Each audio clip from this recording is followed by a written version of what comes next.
Hi and welcome to today's video. It's actually my very first on this channel and I'm a little bit nervous, but that's not the point. Today's actual topic is that I've been to Athens with some of my friends and I would just like to share with you what I saw and what I maybe could have done better if I actually knew about that beforehand. So yeah, let's get started. Little disclaimer before I actually start talking. The game in the background is Grimm's Hollow. It's a little indie game on Steam and it's free, and I'm just playing it because I thought it's nicer than just a black screen. So please don't take it seriously, I'm not a gamer. I just play for fun and you can tell, I do suck at games, so yeah, I hope you enjoy. If you don't, just don't watch it. I was staying in Athens for a total of 5 days. We left on the last day very early, so you could actually say it's 4 days. And we did see a lot. We didn't see everything, but I was still very satisfied with my trip there. And I would actually maybe go a second or third time because I really enjoyed Athens. So some of the things you should take care of before even going to Athens are, for example, the online check-in. So I guess most airports do have online check-in now, but when we went back, we couldn't online check and we had to wait in line even though we were like 2 hours early. So you don't want that. You don't want to wait in line and maybe even miss your flight. So take care of that before you even go. Another thing I didn't think about, even though it's very logical, is that Athens in the summer is hot.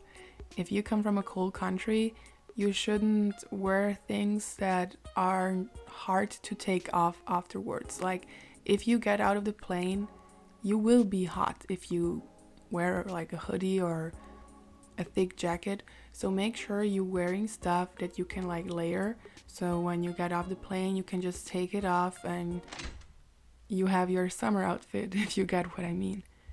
Okay, so you have landed and you're still at the airport. Next thing that will happen is that they will separate the passengers into vaccinated and non-vaccinated. If you're vaccinated, you just have to show your certificate and you'll be fine. If you're not, they will take you to the side. They will ask you for your PLF, which is very important. You have to fill out this document called PLF before entering Greece because they will not let you through. So do that the night before flying away. After showing your PLF, they will take you to testing boxes. There they will test you to see if you have COVID or not. It doesn't take long and it also doesn't hurt. Eventually, you'll have to leave the airport and go to the exit. And when you go to the exit, you will see a lot of taxis and minivans.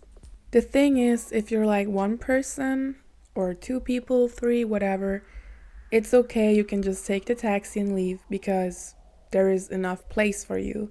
If you're in a group of 5 or even more people, you will have to get a minivan because otherwise you don't fit into the car.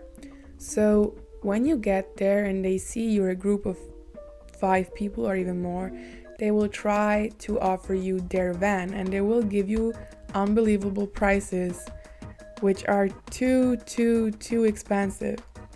I will give you an example. There is a page which I will link in the description box, that offers a minivan for 5 people to get you from the airport to your destination for like 60 euros. If anyone offers you more than 60 euros, do not take it. Just tell them that you found something better and just leave. So if you're a group of 4 people or less, you can easily take the taxi, which is probably the best option time-wise. They get you there in like 40 minutes. It's 30 to 40 euros and probably, as I said, the best option because you can also take the train or the bus, but they arrive only every 30 minutes, I believe. And it can happen that they're late or just usually any kind of problems happen there. So if you take the taxi, you're probably good to go. We were staying at an apartment, so I can't give you really any advice on hotels. However, it's the best to take something close to the subway or just the center in general, because you will probably walk a lot and you don't want to walk for like 20 minutes to get to where you want to be. So make sure you're somewhere close to Monastiraki or just any kind of other metro station. So one of the first things we saw was the Acropolis. It's very close to Monastiraki. You can get there by foot. There is also a subway station, I believe. However, we always went by foot and was completely fine. You have to take care. The streets in Athens are mostly very slippery. So make sure you have good footwear because you do not want to trip. Something I didn't know was that most tickets in Athens are free for students, so make sure you have your ID with you. Also, be careful with the time. It says that the Acropolis closes at 7:30. However, if you're there at 7 p.m. or even later, they will not let you in. So make sure you're early enough there, because nothing sucks more than going this hill up and being there and they tell you like, yo, you cannot enter. So make sure this doesn't happen to you, because it happened one time to me. Also, if you decide to go there around 12 o'clock or generally when the sun is the strongest, be careful to take some kind of sun protection with you, because you're up there and there is mostly no kind of shade and it can get quite intense. So make sure you are protected and do not overdo anything, because it can happen quickly that you get kind of dizzy or just dehydrated in general. There isn't really an option to buy water up there, so please be careful. Another place I stopped by was the Lycabettus hill.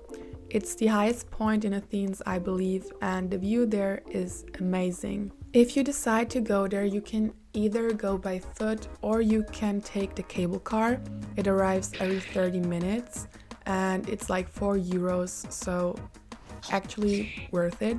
We went by foot, but when we went back, we took the cable car because we were so exhausted. However, the view was totally worth it. On the way up there are 2 churches, and the second church is actually on the hill. It has the blue Greek roof that is very typical for like Santorini. And yeah, I really liked it there. There is also a restaurant close by, and the food there was also very nice. So I do recommend going there. We also went to the beach, and I must say it was much better than I expected. We went there by bus. However, if you go to a beach that is further away, like Vouliagmeni, I do recommend you to go by tram first and then by bus. You should take the tram and leave at the very last station, which is Asklipiio, Voulas. I had to look it up. So you take the tram, leave at that station, it's the very last station, and then take the bus. This way you avoid traffic, and believe me, you want to avoid it as much as possible. So we took the bus to Vouliagmeni. It is the nicest beach I saw there, because we also were visiting another one, which was also nice, but not as nice as this one. We found a private beach, which you have to pay for, and also a public beach, which was much smaller, but we still found a place there and it was very nice. So I do recommend going there.